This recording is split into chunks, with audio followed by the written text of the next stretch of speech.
dia ingin mencoba hal yang baru, dia bagaimana tough, bagaimana dia jujur. Aspek-aspek soft skill itu yang harus dimiliki oleh seorang entrepreneur. Kalau tadi mahasiswanya itu harus belajar sepanjang hayat, begitu juga dosennya, tentunya begitu ya. Dosennya juga tidak boleh berhenti gitu. Dunia pertanian itu, Mas Mehdi, ya seperti yang saya sampaikan tadi itu, selama masih ada bayi yang lahir, mereka itu butuh makanan.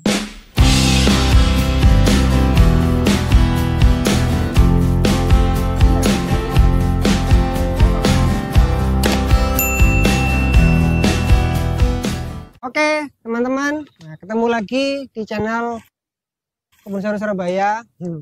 Ini sekarang saya ketemu sama Bapak dan Ibu dosen couple ya. Couple. Karena suami istri nih. Nah, mungkin bisa mengenalkan dulu Bu, panggilannya aja deh mungkin. Ibu, Ya. Terus ngajar apa nih Bu? Oke. Nama saya itu Mardi Hayati, Mas. Kalau nama kecil di keluarga itu dipanggilnya Diah ya. Oh Dia. Mbak Dia, karena saya anak pertama kebetulan gitu ya. Tapi kalau di kampus ada panggil Mardia. Tapi saya selalu mengenalkan diri Dia. Gitu ya. Tapi ya kalau mengambil Mardia ya juga nggak apa-apa. Ngajar apa nih Bu? Oh, ngajarnya kebetulan di Prodi Agribisnis. Nah, kita kan kapal nih ya. Nah, kebetulan juga kami itu concern di wirausahaan. Gitu di ya. wirausahaan. Kenapa ke wirausahaan? Ya karena memang menyiapkan mahasiswa-mahasiswa yang dia tidak terserap ke dunia kerja untuk bisa menjadi wirausaha. Jadi mata kuliah yang kami ajar ya tidak jauh-jauh ke kewirausahaan. Yang pada saat ini salah satunya adalah rancangan aplikasi bisnis. Kita tim nih di mata kuliah rancangan aplikasi bisnis. Gitu. Jadi mengajarkan mahasiswa bagaimana memulai bisnis dan menjalankan bisnis. Ya, nggak salah Ibu juga ini ya inkubator bisnis ya, di kampus di Madura ini. Oke, kalau Bapak panggilnya apa nih Pak? Panggilannya biasanya Pak Taufik. Bukan Mas Ganteng ya? Kalau itu jelas ya, nggak perlu dijelasin ya? Nggak perlu dijelasin. Itu sudah tervalidasi. Jadi kami sama-sama di dosen di Prodi Agribisnis. Dan memang interest kami di pengembangan kewirausahaan, khususnya mahasiswa. Kewirausahaan. Ya, kalau era sekarang ini kan mencari pekerjaan itu juga bukan perkara yang mudah, tapi kami berusaha bagaimana mempersiapkan mahasiswa itu untuk membuka lapangan pekerjaan sehingga ya secara ekonomi dia bisa mandiri sekaligus jadi nanti dia bisa membantu orang lain atau alumni yang lain hidup bersama dia di dalam mengembangkan bisnisnya. Oke, jadi memang concernnya itu lebih ke arah entrepreneur ya? Kenapa kok tiba-tiba tertarik ke entrepreneur ini? Apakah gara-gara lulusannya mahasiswa ini banyak yang minta tolong ke dosen-dosennya atau bagaimana ini? Ya, seperti yang saya sampaikan tadi waktu perkenalan ya Mas Mehdi ya, bahwa lapangan pekerjaan itu kan juga terbatas ya. Nah, semakin kesini juga semakin terbatas. Betul. Ya, sehingga dan ada banyak pengangguran terdidik ya dalam hari ini, sarjana itu kan juga semakin banyak. Itu yang pertama itu. Terus yang kedua juga kebetulan Prodi Agribisnis Universitas Surnadjaya Madura ini salah satu learning outcome-nya itu adalah untuk mencetak mahasiswa yang berwirausaha, lulusan yang berwirausaha, sehingga memang kami konsennya ke sana. Ya, pertama tadi itu karena memang ingin membantu mahasiswa atau lulusan itu tetap bisa bermanfaat untuk dirinya sendiri dan juga untuk masyarakat.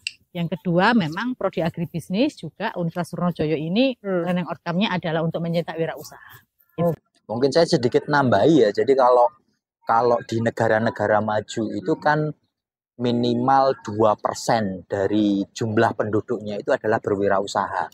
Nah, Indonesia sendiri masih jauh di bawah 2%.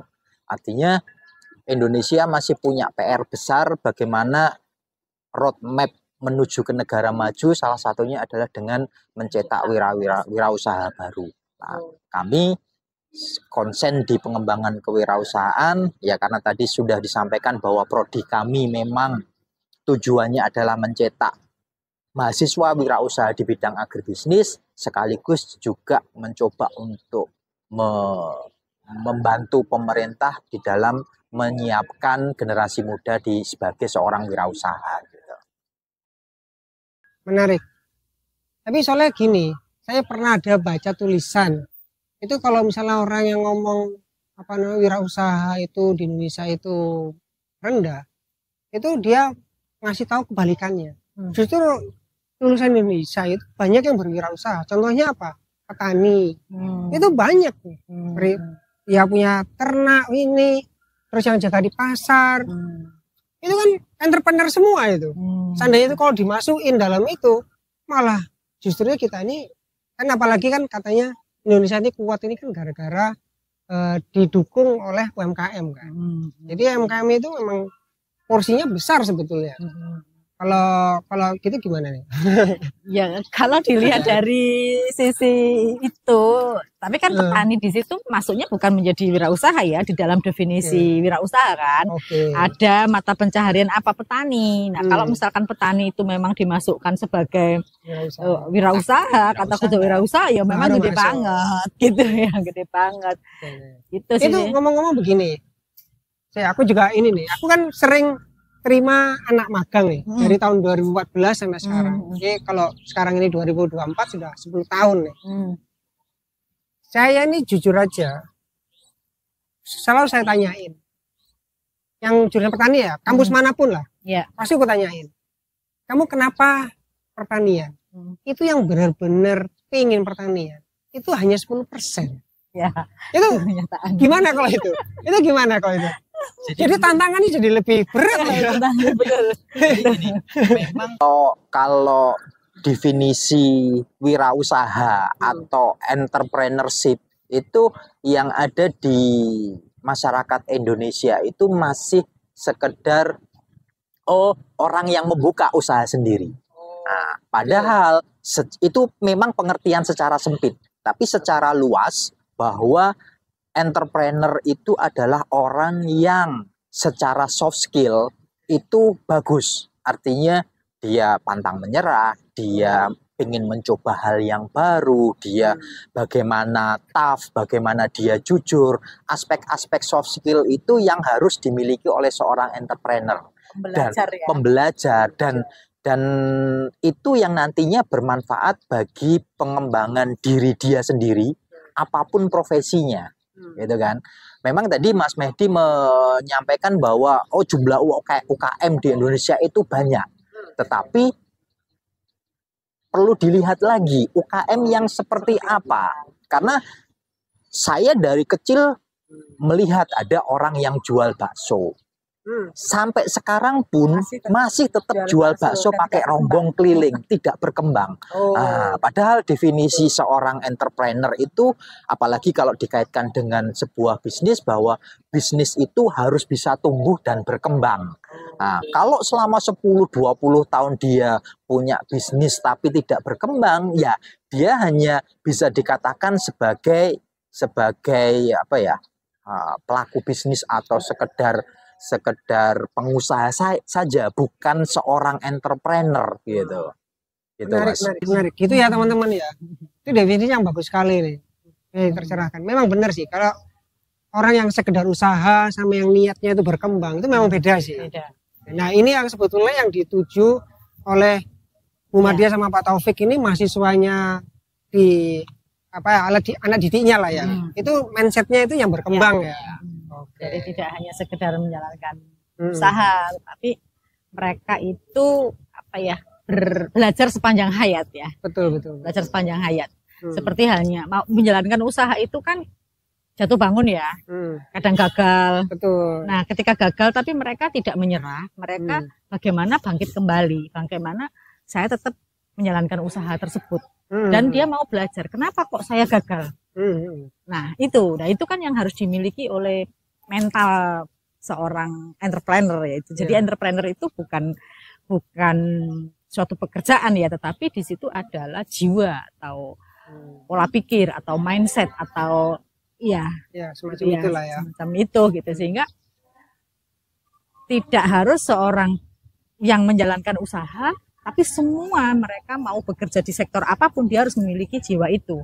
Karena kalau taruhlah mereka bekerja di suatu instansi ya, mereka akan mengalami yang namanya ketemu dengan permasalahan, konflik dengan kawan, ya, dan lain sebagainya gitu ya. Dan permasalahan itu kan hanya dapat diselesaikan ketika mereka memiliki jiwa entrepreneur itu, gitu. Jadi tidak harus dimiliki oleh ya, tadi seperti yang dikatakan oleh Pak Taufik tadi ya, bahwa ada jual bakso 10 tahun, bahkan nggak hanya 10 tahun ya, 40 tahun gini ya. Mereka jual bakso ya begitu-begitu doang gitu ya. Tapi seorang entrepreneur kan nggak begitu. Contohnya Mas Pedi sendiri ya, bagaimana perjuangannya membangun kebun sayur gitu. Mulai dari tidak ada kebun sayur sampai ketemu COVID, bagaimana tetap bertahan. Bahkan kemarin saya melihat Mas Mehdi itu pas lebaran saja ketika pegawainya libur, ini tetap harus berjalan ini. Karena apa? Harus bayar pegawainya. Nah, itu kan yang dipikirkan oleh seorang entrepreneur gitu kan. Dan itu memang nggak mudah. Memang nggak mudah, memang sesuatu yang berat gitu. Jadi apa ya? Saya sendiri juga naik turun ya. Akhirnya ini kenapa kok kayak gini gitu ya. Ini kenapa kok. Tapi itu tadi, kalau saya mengajarkan seseorang untuk pantang menyerah, saya juga nggak boleh menyerah, gitu kan? Saya nggak boleh menyerah, apalagi mahasiswa itu kan keluar masuk ya, Mas Mehdi ya. Ada yang lulus, ada yang masuk, dan itu selalu memulai dari awal lagi. Ya, ketika yang sudah lulus kita ajarkan begini, mereka sudah paham, mereka lulus, mereka akhirnya membuka suatu usaha. Saya baru paham, Bu, ketika saya benar-benar terjun, itu ya, itu. Nah, saya memulai lagi mahasiswa yang dari nol, ketika masuk mau dibimbing lagi, aduh dari nol lagi, gitu ya. Jadi ya, ini aja yang kita selalu menyemangati diri ya. Ya, ini PR besar tadi itu, gitu. Ya. Ibu megang tanda kutip entrepreneur ini sudah berapa lama, Bu? Kalau saya sejak awal dari dosen, jadi dosen 2009 sudah pegang mata kuliah entrepreneurship. Memang ada perubahan di dalam kurikulum kita. Jadi waktu awal saya mengajar itu memang masih bagaimana sih mencetak wirausaha, sehingga konten mata kuliah itu membuat proposal bisnis, membuat strategi pemasaran, membuat bagaimana manajemen produksi sebuah usaha, apalagi perusahaan agribisnis. Tapi di dalam perkembangannya, karena kan kita selalu berkembang ya, mencoba bagaimana membuat kurikulum dari hasil evaluasi, membuat kurikulum kewirausahaan itu menjadi lebih baik. Akhirnya kita ubah menjadi beberapa tahapan. Jadi di prodi kami, mata kuliah entrepreneur itu kami letakkan di semester 1, dan di situ konten mata kuliahnya itu benar-benar tentang soft skill. Jadi bagaimana membangun mindset, kemudian pantang menyerah, kemudian kreatif dan lain sebagainya yang tentang aspek soft skill itu baru kemudian di semester-semester lanjutnya itu sudah mulai ke tataran yang teknis, strategi pemasaran, produksi, SDM dan lain sebagainya. Kemudian di akhir semester atau semester akhir itu kita punya namanya mata kuliah rancangan aplikasi bisnis, di mana mahasiswa itu mulai dari awal men-setting usahanya, mulai dari baru membuat proposal bisnis sampai bisnis itu launching. Gitu. Meskipun masih dalam skala kecil ya, gitu. Jadi kayak sekolahku saya dulu manajemen ini. Ini tapi kita fokusnya di pertanian. Jadi produknya yang diinin ke pertanian, di agribisnis itu ya. Jadi saya minta mereka melihat problem apa yang dialami di sektor pertanian, gitu kan ya. Tapi memang mahasiswa kami masih banyak yang fokusnya itu ke pengolahan ya. Pengolahan. Meskipun saya mencoba mengarahkan bahwa banyak sekali loh problem dari pertanian itu, gitu kan. Misalkan di input ya, di on farm-nya sendiri, dan itu adalah peluang sebenarnya. Misalkan kayak sekarang nih banyak kelangkaan pupuk misalkan gitu ya. Bagaimana nih menyelesaikan kelangkaan pupuk gitu kan. Nah, terus terkait dengan kesadaran masyarakat akan pola hidup sehat gitu ya. Nah, akan pola hidup sehat itu berarti kan on farm-nya itu kan seperti apa. Nah, terus lagi berkembang lagi nih, oh kalau saya harus memulai usaha dari kecil nih, dari kecil saya nggak punya modal, kan bisa tuh dimulai dari sekitar aja. Nah, membuka mindset, membuka wawasan mereka itu, makanya kami juga butuh banyak sekali praktisi-praktisi di sektor pertanian. Gitu kan. Nah, kebetulan kami sendiri juga apa ya, kalau mungkin gini, itu dosen bisnisnya apa sih kok ngajar kewirausahaan dan sebagainya gitu ya. Gitu biasanya. Banyak kayak gitu ya. Ngerti teori doang gitu. Ngertinya teori. Nah, itu makanya kami lengkapi dengan kami kebetulan ikut berbagai macam komunitas, Mas Mehdi, ya, komunitas bisnis dan mengajak kerjasama berbagai macam komunitas tersebut untuk menjadi praktisi di kami gitu ya. Mungkin secara dan dari berbagai macam komunitas itu saya sendiri secara pribadi juga belajar banyak hal ya. Oh, ternyata memulai bisnis itu begini, begitu. Nah, ini yang harus apa ya?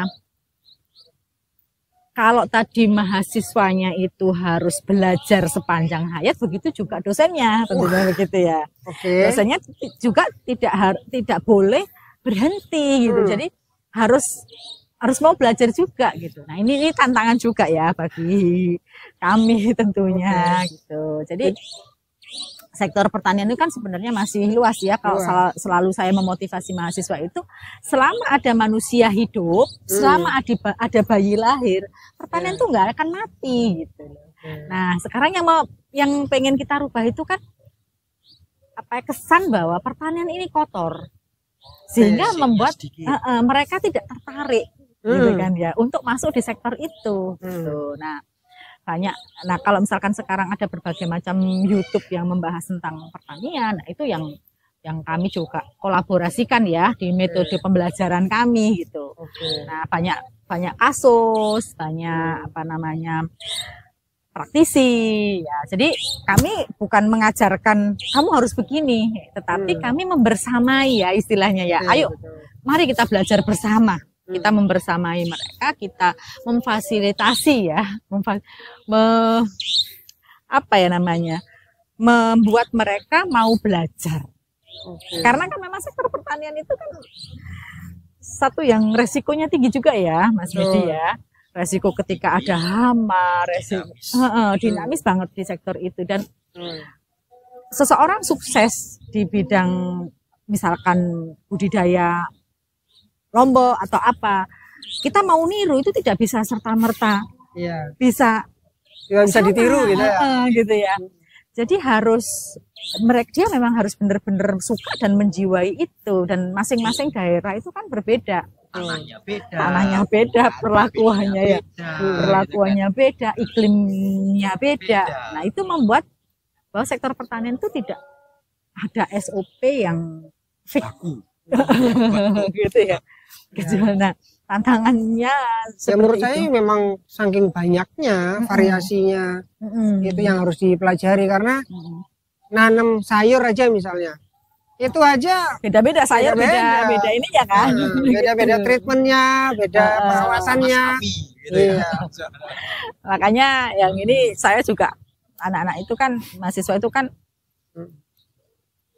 fokus aja satu gitu kan. Misalnya mau lombok, ya udah kamu pelajari lombok itu sampai elek, bahasanya begitu ya. Kamu ini susah kenapa gagal dan lain sebagainya. Jadi jangan ini lombok gagal kamu ganti yang lain, ini ganti yang lain, enggak gitu kan. Nanti akan ketemu ya. Tapi kan kita juga yang namanya mahasiswa ya, apalagi tugas kuliah itu kan kadang hanya 1 semester gitu ya. Dan mereka itu umumnya baru mereka itu umumnya masih sekedar memenuhi kewajiban tugas gitu. Nah, meskipun sekarang ada MBKM yang 20 SKS ikut cukup membantu juga, tetapi sama aja mereka juga masih hanya memenuhi sekedar pokoknya saya ikut ber-MBKM, dalam hal ini MBKM kewirausahaan. Tapi yang pasti kami berdua ini Mas Mehdi ya, tidak patah semangat pertama, dan yang kedua percaya bahwa saya mengistilahkan menyuntikkan virus ya ke mahasiswa-mahasiswa itu ya, virus wirausaha. Kalaupun mereka disuntik sekarang tidak sakit sekarang, tapi sakitnya nanti ya itu nggak apa-apa. Jadi memang harus dipaksa ya. Iya. Mana saya bilang itu yang 10%, 90% itu ya memang mau nggak mau ya memang harus dipaksa. Harus dipaksa. Iya. Nah, kebetulan juga alumni. Soalnya aku ada beberapa juga yang memang awalnya nggak suka terus akhirnya jadi suka. Itu sih aku juga ada beberapa sih. Itu jadi alumni kami juga alhamdulillah kalau misalkan kadang-kadang saya merasa kok kayak gini ya, kok kayak gini, tetapi saya harus melihat oh ternyata alumni kita juga banyak kok ya yang berwirausaha. Mereka terpaksa. Mereka terpaksa Tulus. status pengangguran itu. Tapi ada beberapa juga loh yang apa ya namanya. Dari mahasiswa itu sudah merintis ya itu tadi yang memang dia pengen merintis atau belajar itu mulai dari mahasiswa dan itu memang ada tapi nggak banyak. Memang nggak banyak, ada kondisi yang membuat dia terpaksa seperti yang alumni kami yang sudah ya istilahnya bisnisnya itu berjalan sampai sekarang itu dulu dia salah satu peserta program kewirausahaan kami, begitu selesai mengikuti program itu dia waktu itu semester 5 ya. Semester 5 selesai dia ngomong ke orang tuanya, "Pak, Bu, saya mulai bulan depan itu tidak usah dikirim uang saku. Saya coba hidup sendiri, menciptakan kondisi terpaksa bagi dirinya." Gitu. Dan ya yang seperti itu juga nggak banyak. Kemarin itu dari 20 orang mahasiswa, ya dari 20 orang mahasiswa yang mengikuti program itu ya, entrepreneur itu kurang lebih ada 3 sampai 4 mahasiswa yang sekarang bisnisnya berjalan. Itu sudah banyak Mas Medi, berapa persen coba? Banyak sekali udah. Ya. Artinya ya sudah, saya ngelihatnya ke sana, oh ada kok yang berhasil gitu ya, ada yang berhasil dan mereka yang lulus langsung berwirausaha ada ya. Ada juga terus ada yang setelah resign dia berwirausaha gitu ya. Jadi kondisi-kondisi seperti itu. Tapi itu pasti kalau kita tanya, ya Bu kemarin itu waktu kuliah kewirausahaannya Ibu nih. Nah gitu kan. Jadi tahu gitu. Ya itu saya selalu terbuka juga ke mahasiswa kalau misalkan masih butuh gitu kan untuk kita diskusi atau apa. Kami siap untuk membantu gitu ya dalam artian untuk kalau misalkan butuh mentor gitu kan ya bukan saya menjadi mentor, saya bisa menghubungkan ke mengenalkan ke misalkan. Wah, ini dosen yang luar biasa ini ya teman-teman ya. Tolong dicatat nomor teleponnya ya. Iya. Jadi kalau boleh tahu nih kalau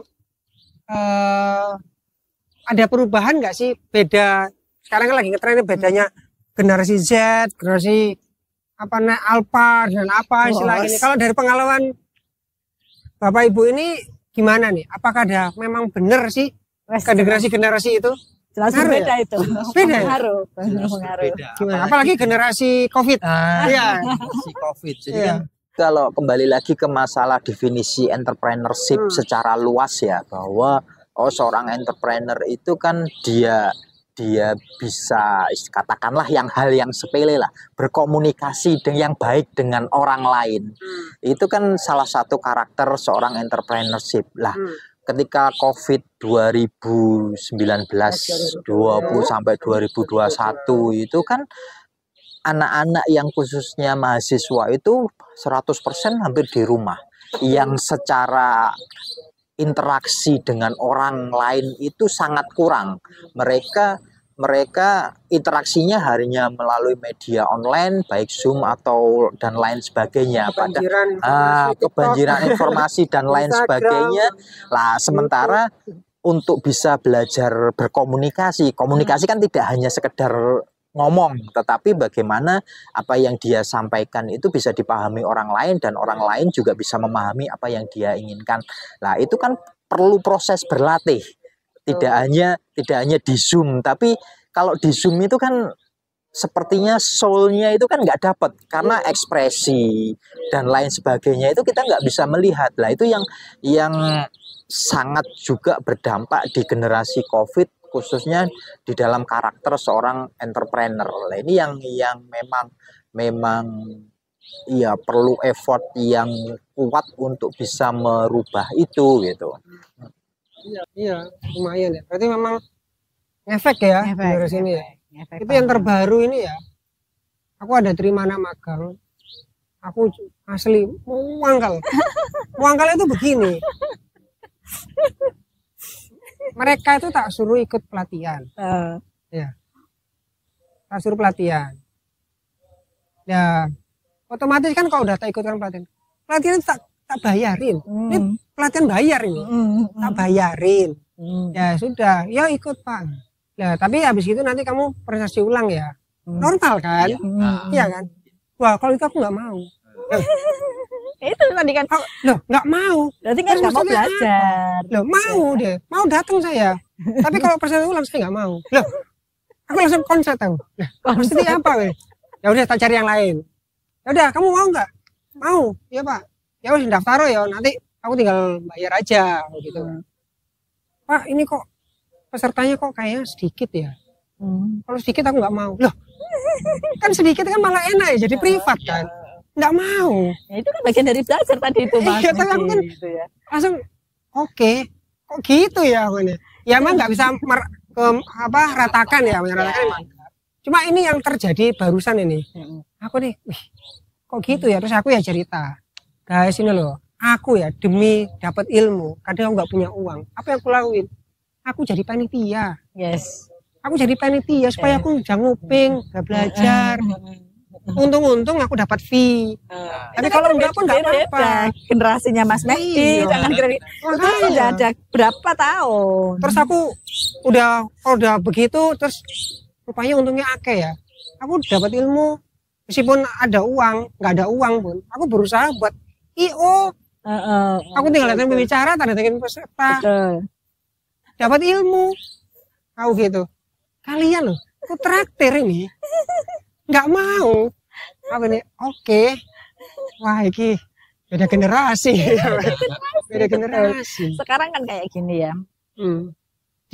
Sekarang internet itu kan begitu sangat terbuka dan banyak ilmu di sana. Betul. Ya, kalau mau. Betul. Tapi apa yang dilihat mereka? Iya. Ya kan? Hanya scroll TikTok, scroll dan joget-joget itu. Dan di TikTok juga ada banyak ilmu. Betul. Tapi apakah mereka nyari itu dan kesadaran untuk tadi itu mau belajar? Kalau tadi yang disampaikan oleh Mas Mehdi, mereka mau, namanya nggak mau itu. Kalau mau itu tanpa syarat. Iya, tanpa syarat gitu kan, tanpa syarat. Jadi itu. Jadi saya selalu bilang kalau kuliah online itu sekarang kan banyak ya. Kursus online, enggak inilah kalau mau gratisan Google aja banyak kok ya, pelatihan gratis itu banyak kok kalau mau. Nah jadi nggak harus disuruh, mereka nyari sendiri. Nah itu loh yang pada saat ini itu nyari yang seperti itu. Nah kalau saya ngelihat Facebook sekarang YouTube ya, kita sering nih Mas Mehdi ya ngelihat YouTube. Bagaimana orang sukses berternak, ayam, ternak kambing, ternak sapi, ya mau mereka budidaya apa, mau ikan lah, lobster lah dan lain sebagainya, misalkan gitu ya. Itu kan kalau diperhatikan mereka itu jatuh bangun dan mereka mau belajar. Iya betul. Mereka nyari, gitu ya. Mereka belajar ke peternak mana, dicoba ternyata nggak cocok, ya eksperimen dan lain sebagainya. Dan itu nggak harus sekolah di Fakultas Pertanian loh ya. Kalau mereka hanya kuliah di Fakultas Pertanian tetapi tidak mau belajar, dalam tanda petik di sini ya sama aja. Makanya kalau nggak salah juga kalau ada orang mengatakan bahwa sarjana kuliah itu nggak penting. Jadi intinya sebenarnya kuliah itu adalah bagaimana mau belajar. Gitu. Tapi kalau mereka kuliah hanya sekedar datang mengerjakan tugas, ya sama aja mereka sebenarnya nggak belajar. Iya. Gitu ya, itu sama kayak dulu kuliah saya, dosen saya yang bukan ngingetin ya, ada saya kelasnya udah tanyain sebenarnya kuliah itu buat apa, tugasnya sekolah itu apa. Itu yang saya ingat ya, memang sebetulnya kelebihannya kampus itu adalah manfaatnya kuliah itu, kampus itu memilih informasi mana yang bermanfaat untuk dia. dan itu bertahap Ya. gitu. Itu yang tidak ada Yang tidak ada. di tempat yang lain. Kalau belajar Iya, sendiri belajar itu kan sendiri. random banget Iya, ya. Nah, random bisa salah, bisa Betul. terjatuh. Kadang gitu nggak kan. butuh ya ini itu nggak terstruktur lah, tidak Ya. terstruktur. Itu sih. Mereka kan nggak dipahami itu gitu ya. Nah, coba bayangin mereka yang dari nol, yang misalkan mereka nggak sekolah sampai akhirnya sukses. Tapi berapa waktu yang mereka gunakan untuk eksperimen, berapa biaya, berapa rasa sakit yang mereka alami gitu. Nah, ketika mereka jadi mahasiswa, mau ngerjakan tugas saja mengeluh, ya kan? Iya. Kita suruh turun ke lapang untuk cari data, untuk wawancara dan lain sebagainya, itu nawar. Iya. Artinya kan mereka nggak mau belajar. Iya. Jadi intinya di situ sebenarnya. Jadi nggak ada salah, perguruan tinggi nggak salah. Jadi seperti yang dikatakan oleh Mas Mehdi tadi, bahwa lebih terstruktur. Kita sudah diarahkan nih, kalau mau mulainya seperti ini. Oke, kamu sekarang coba kalau misalkan membuka menjadi wirausaha gitu ya. Oke, kamu ini dulu cari dulu apa sih yang dialami oleh orang-orang, sehingga akhirnya kamu bisa menemukan oke, ini loh yang dialami mereka itu. Kalau haus itu susah cari minuman yang sesuai. Oke, nanti aku bikin usaha yang ini deh. Nah, itu dulu itu mereka nggak mau kok. Bu, boleh nggak Bu ya saya pakai Google Form? Lah kan berbeda. Beda. Ya, Google Form dengan ngobrol langsung kan berbeda. Beda. Kalau ngobrol langsung bisa ditelisik nih. Ya, tapi kalau Google Form kan mati tuh satu arah tuh gitu loh. Jadi intinya adalah di belajar situ yang nggak dipahami oleh mahasiswa. Iya. Aku juga sering kan dimintai untuk wawancara, kenapa? Pak, boleh nggak wawancaranya BWA aja? Enggak, aku pengen ketemuan pokoknya. Enaknya BWA. Oh itu Google aja, Pak. BWA. Pertanyaan simpel aku harus panjang gitu. Males ya. Saya juga nggak suka WA, paling telepon gitu ya. Iya. Telepon. Minimal telepon memang. Telepon. Oh ya aku nggak mau, enak aja. Nah, itu ya. Jadi apa ya, tantangan yang luar biasa Mas Mehdi ya. Iya, manusia itu kan hidup itu kan harus berjalan ya. Makanya tadi itu kita hanya menyuntikkan virus tadi itu. Ketika mereka nanti lulus mentok, ya mau nggak mau mereka akan nyari bagaimana bisa bertahan. Nah, itu salah satunya juga kita kan bagaimana mereka bertahan di jalan yang benar. Gitu kan. Karena ada orang yang tiba-tiba bertahan tetapi menggunakan berbagai macam cara kan. Nah, itu yang mencoba untuk kami. Kalau ini apa namanya mahasiswa yang salah jurusan nih. Itu apa yang dilakuin? Kalau menurut ini, ya memang harus dipaksa itu ya. Jadi fenomena salah jurusan itu saya sendiri juga mengalami gitu kan. Iya.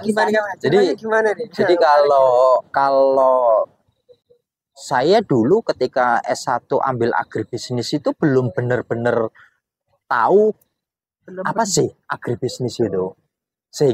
Sehingga untuk mahasiswa baru semester 1 khususnya waktu di mata kuliah entrepreneurship itu saya selalu sampaikan bahwa bisa aja kamu salah ambil jurusan, entah itu karena saran dari orang tuanya atau saran dari gurunya yang kamu merasa tidak cocok. Alah, kamu punya kesempatan tahun depan untuk mencari prodi yang menurut kamu cocok. Itu adalah salah satu kesempatan pilihan yang bisa kamu ambil. Nah, tapi kalau misalkan nanti kamu terpaksa atau tidak mengambil kesempatan itu dan tetap berada di sini, ya sudah, nikmati apa yang ada di sini semaksimal mungkin. Karena kita tidak pernah tahu nanti masa depan kita 1 tahun, 2 tahun kita atau sukses kita itu datangnya dari mana. Saya selalu sampaikan itu.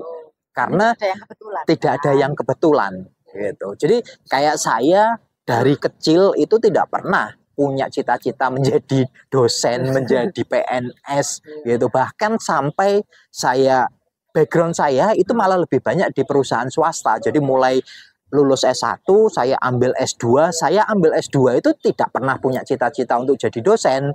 Gitu. Iya, saya pengennya jadi seorang profesional dan itu sudah saya rintis gitu kan, saya rintis terus ya kembali lagi bukan secara kebetulan tiba-tiba saya juga jadi dosen dan ya ini yang kami lakukan sampai saat ini gitu.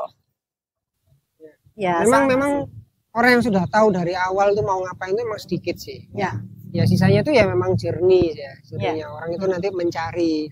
Ya sama kayak kita yang tiap Ramadan tuh mencari Tuhan ya.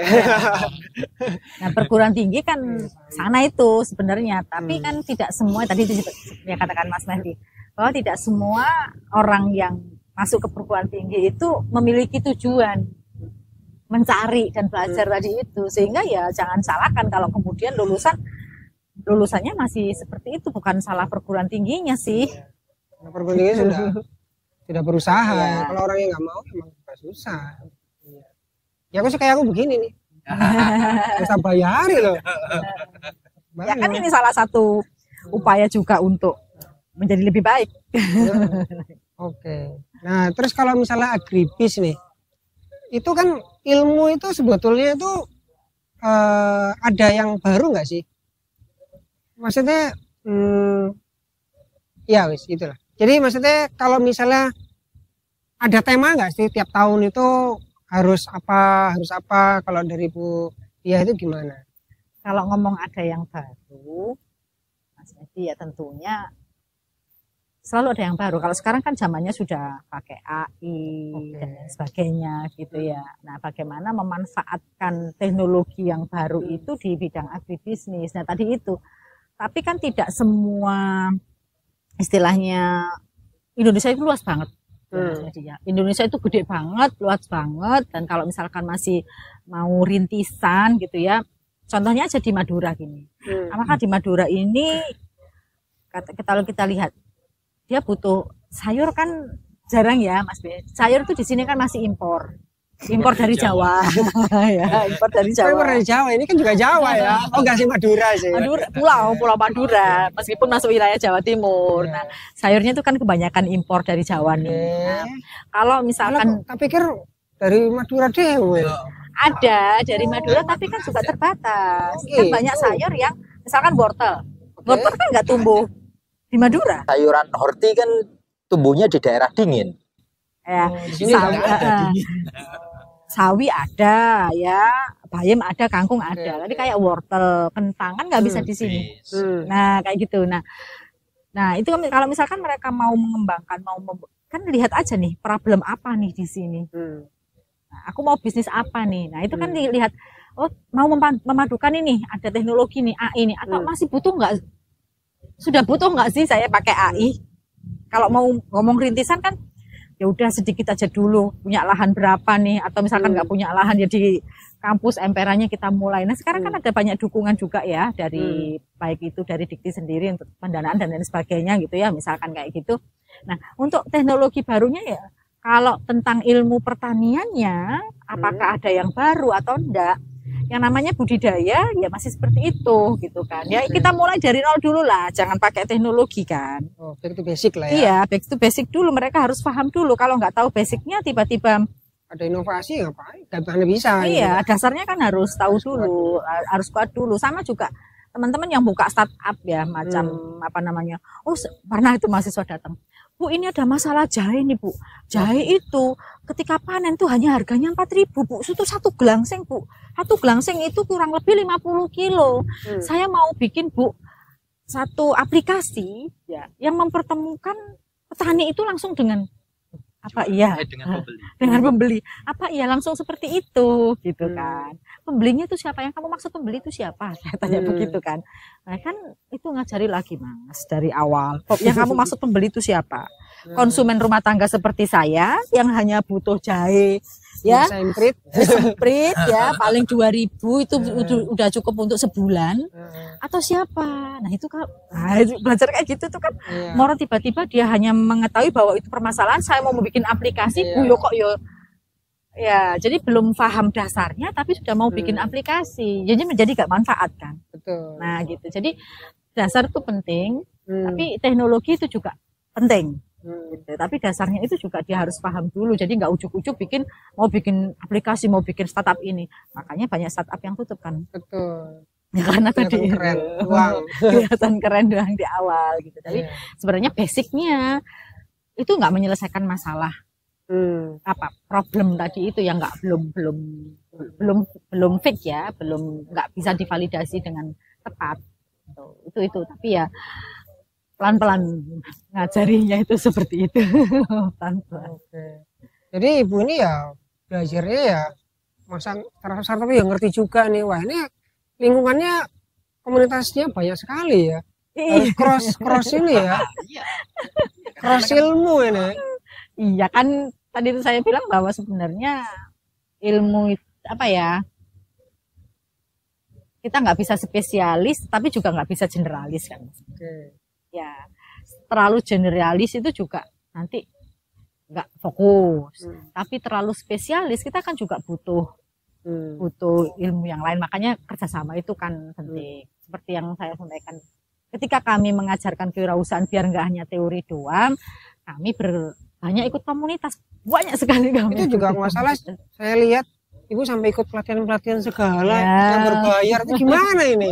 Ya, karena segitunya all in gitu ya. Upaya kami untuk ya pengembangan diri kami. Pengembangan diri. Untuk bisa menyampaikan suatu konten kepada mahasiswa itu kan ada caranya, ada strateginya. Nah, itu salah satu yang kami belajar coaching, kami belajar menjadi seorang trainer, kami belajar bagaimana berkomunikasi. Jadi kan itu adalah upaya kami untuk pengembangan diri. Ya kembali lagi yaitu untuk menunjang tujuan kita untuk menyampaikan materi-materi kewirausahaan kepada mahasiswa gitu kan.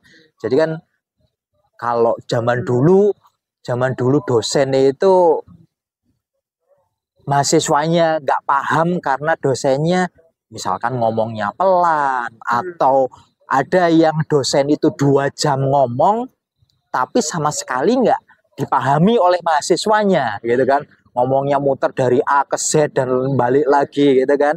Dan itu yang kami coba untuk hilangkan ya dengan pengembangan kami mengikuti berbagai macam pelatihan dan lain sebagainya. Salah satunya itu kan seperti yang disampaikan oleh Mas Medi tadi ya, bahwa ilmu itu kan berkembang ya, bahwa kita harus mengajarkan apa ya yang mahasiswa akan alami di masa depan gitu kan. Nah untuk itu kan kami juga harus upgrade ya ilmu. Jadi bagaimana mereka itu biar ya istilahnya ya mendapatkan yang bermanfaat untuk masa depannya. Kalau misalkan hanya berdasarkan teori baca buku, mereka kan bisa baca buku sendiri gitu kan. Makanya tadi itu. Dan salah satu tujuan ikut berbagai macam komunitas itu kan untuk nyari jejaring praktisi biar tak aja ke sini. Luar biasa ya. Itu kan saya juga punya beberapa teman ini, dosen juga. Yaitu mereka bilang sebetulnya dosen itu yang rada susah itu karena nggak ada waktu. Over karena dia ngajar iya, terima curhat iya, penelitian iya. Ini gimana cara bagi waktunya ini? Ya bener, apalagi administratif ya, apalagi mendapatkan tugas tambahan gitu ya. Ya kalau ngomong cara bagi waktunya, alhamdulillah kan kami kapal ya. Saya sih bersyukur banget gitu ya. Jadi bisa delegasi ya? Bukan delegasi, akhirnya kita sama-sama, makanya kita sering jalan bareng dan lain sebagainya gitu ya. Ada support sistemnya ya. Dan sudah tahu, sama-sama tahu kesibukannya masing-masing gitu ya. Jadi kalau ngomong bagi waktu, akhirnya kami juga ada mahasiswa yang bantu gitu kan ya.